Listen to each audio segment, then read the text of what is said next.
I want to talk about Abel for a bit because a lot of my commenters were bringing up some stuff that I didn't even think about. And then, of course, they got my brain going and started thinking of other stuff. And honestly, Abel's great. Like, in general, Abel's great. So, like, I kind of want to talk about him. One thing a lot of people brought up that I didn't even think about is Abel was the first person killed, like, ever.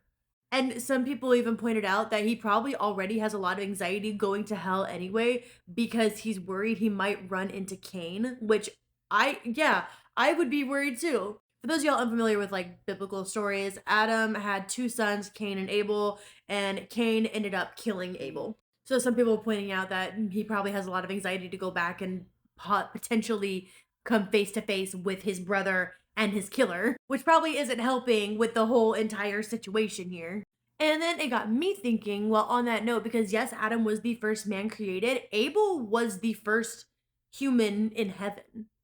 So up until like now, Abel has only known peaceful happiness, etc. in heaven because he was not involved in the Exorcist army because he has absolutely no knowledge of it when he starts taking over. He doesn't know anything about combat. So he has like absolutely no idea of what to expect in hell, except for the fact that like from what he has been told by the Seraphim, what he has witnessed his brother do, what Serpentia has probably talked about. That's a lot of trauma and a lot of stuff to like try to sort out in one go. Someone also pointed out that like his wings look very similar to the Seraphim, and then you see Adam's wings who are different and reflect the Exorcist's wings. And I said it was probably because the Exorcists were probably made to reflect Adam because I don't think there really was an Exorcist army until exterminations became something that they decided to do because there was no real need for an army until then, right? Like heaven never has bad days, and then, you know, as soon as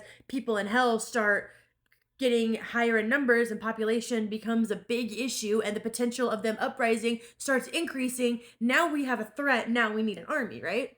These exorcists were probably created and made into the same image as Adam as far as like body structure and wings go.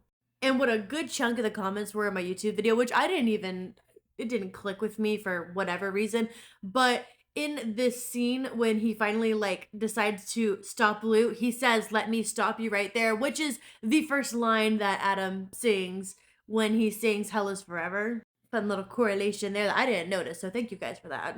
Abel as a character is great. The character development that we did get to see in this episode was fantastic. And honestly, Abel's probably one of my new favorite characters. I'm not gonna lie.